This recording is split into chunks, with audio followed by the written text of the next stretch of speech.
अस्सलाम वालेकुम नाज़रीन, मेरे शहर के साथ मैं हूं खदीजा साबिर।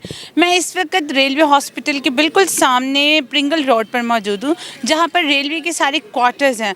और यहां पे एक रोड है जो कि रास्ते में घरों की गुजर है, जो कि एक अरसा दराज से टूटी हुई है, जो कि नाला आपको मेरा कैमरामैन दिखा सकता है। ये जो रोड है ये काफ़ी अरसे दराज से टूटी हुई है और ये कवर भी नहीं है, और लोगों को इसकी रोड से बहुत मुश्किलात होती हैं। लोग इसमें गिर चुके हैं, गाड़ियाँ लोग इसमें गिर चुकी हैं, और इस रोड की वजह से, नाले की वजह से बहुत ज़्यादा नुकसान उठा चुके हैं।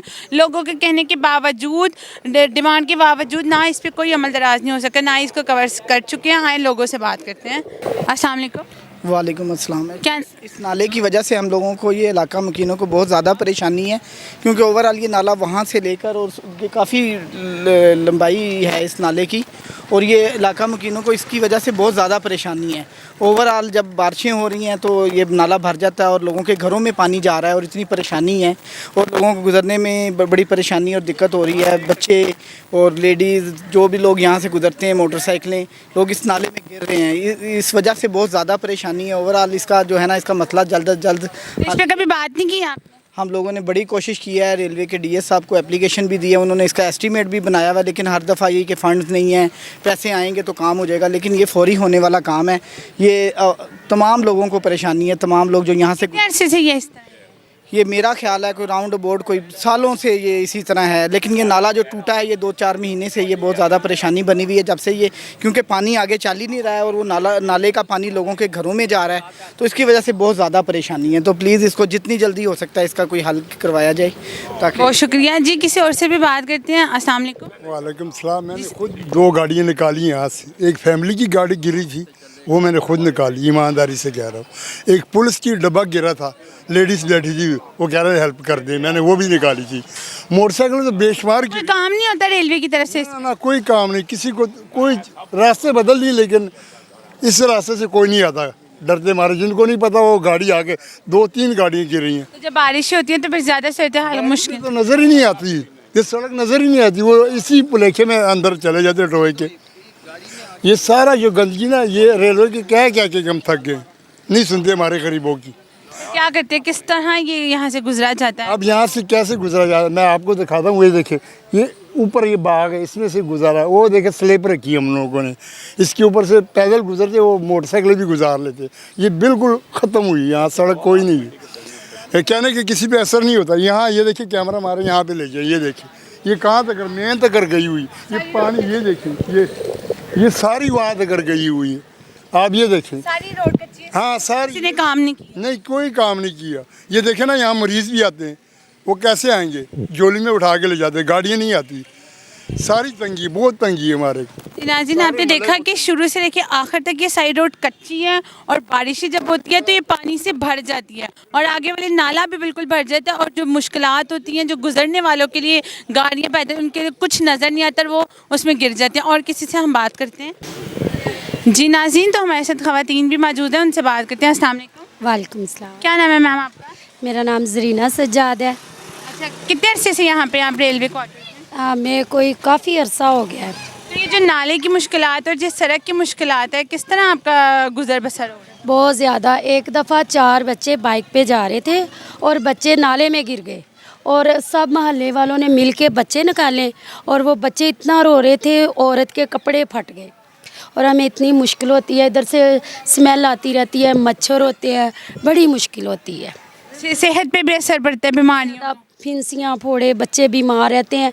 तो ये जो पीने वाला पानी आ रहा है, जो हम इस्तेमाल करते हैं, इनमें भी पानी चला जाता है। तो फिर किस तरह आप इस्तेमाल करते हैं? उससे बीमारियां भी फैलती हैं। आपने कभी रेलवे वालों से कहा नहीं, डीएस साहब से? कहा है, काफ़ी दफ़ा कहा है, तो थोड़ा बहुत करवाते लेकिन उनकी तरफ से कोई काम शाम नहीं? नहीं, बस कोई भी नहीं, कोई जी, इनसे भी बात करते हैं। अस्सलाम वालेकुम। जी माँ जी, क्या कहेंगी आप?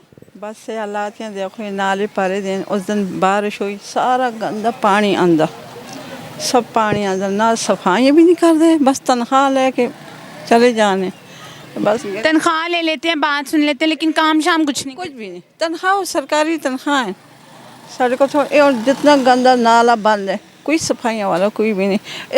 इस नाले में कितने बच्चे गिर गए, कितनी गाड़ियाँ गिर गई हैं, मोटरसाइकिलों वाले, और बच्चे मारे सुन पत्थर रख के तो बन की जाए, बस गुजार है। बहुत शुक्रिया। अस्सलाम वालेकुम सर। वालेकुम सलाम। क्या नाम है आपका? मेरा नाम रज़ा शाह। इधर ही रहते हैं आप? इधर ही। तो ये जो नाला टूटा हुआ जो ये कच्ची रोड है, इसके बारे में कभी आपने रेलवे वालों से रिक्वेस्ट नहीं की? रेलवे ने बड़ी रिक्वेस्ट की, पैप बनाते कोल पे और नहीं पाते। वो कहते एस्टीमेट बने 2.5 लाख 3 लाख रुपया सिखाइए और ये खाने का चक्कर है, बाकी कोई काम नहीं होना। कोई काम नहीं कर ना नहीं तो होना ही नहीं। 20 साल हो गए ना इस तरह को, मैं 35 साल हो गया ना सलाह 6 माह हो गए इसको काम करने के लिए। डीएस के पास, डीएन के पास प्रोजेक्ट वगैरह सारा उन्होंने एस्टीमेट भी हो गया, कहते बजट भी पास हो गया, लेकिन आईडब्ल्यू के पास पाइप भी पड़े हुए हैं। यहाँ पे कितनी लागत आ जाएगी? इंजीनियर कोई आके देख रहा है? कोई भी इंजीनियर यहाँ वहाँ से दफ्तर से उठ के लेबर नहीं भेजते? लेबर तक नहीं। आईडब्ल्यू के इतने बंदे यहाँ पे बैठे थे, कभी आकर उन्होंने कम से कम ये काम नहीं किया कि कम से कम हम इतना कर दें, कम से कम जो वॉकिंग डिस्टेंस वाले बंदे, जो पैदल चलने वाले बंदे हैं, वो कम से कम यहाँ से आ जा सके आसानी से, वो भी नहीं आते। यहाँ तक वो दूसरे बंदे आके जो ये मोहल्ले वालों ने ये स्लैब रखी जो था वो भी तोड़ दिया आईडब्ल्यू के बंदरों ने। डीएमओ के बंदे जो वो क्यों तोड़ दिया? वो कहते हैं कि यहाँ पे गटर का पानी रुक रहा है, सीवरेज का सिस्टम ठीक नहीं कर रहे, लेकिन जो पाइप सड़क है वो तोड़ी जा रही है। डीएमओ के बंदों ने आगे ये सड़क तोड़ी बीच में से, तकरीबन आधी पहले गिर गई तो उसके बाद आधी उन्होंने खुद आगे गिरा दी। बहुत शुक्रिया। इनसे भी बात करते हैं। अस्सलाम वालेकुम। जी सर, क्या नाम है आपका? उस्मान खुर्शीद। यहाँ पे रहते हैं आप?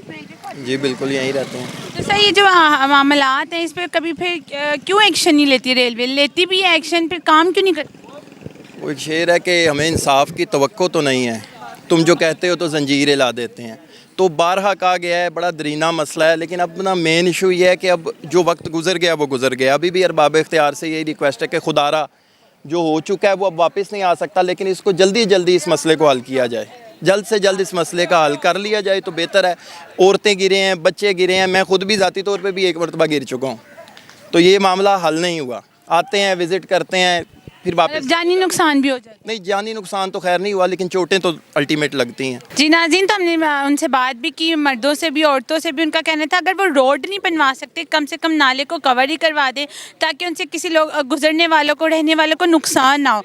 और जो मज़ीद जैसे बीमारियाँ, जो पानी इकट्ठा हो जाता है बारिश, वो तो अलग मुश्किलात हैं, लेकिन उनकी डिमांड है कम से कम रेलवे टीए साहब वो नाले को कवर ही करवा दें। और एहतजाज उनका कहना है कि वो सिर्फ यही करवा दे तो उनके लिए बहुत होगा, क्योंकि काफ़ी अरसे से वो इस काम के लिए मुंतज़िर है और उनका कहना है कोई काम नहीं होता। इसी के साथ अपनी मेज़बान को दें इजाज़त। कैमरामैन शाहिद इकबाल के साथ खतीजा साबिर, लाहौर 24 न्यूज़ लाहौर।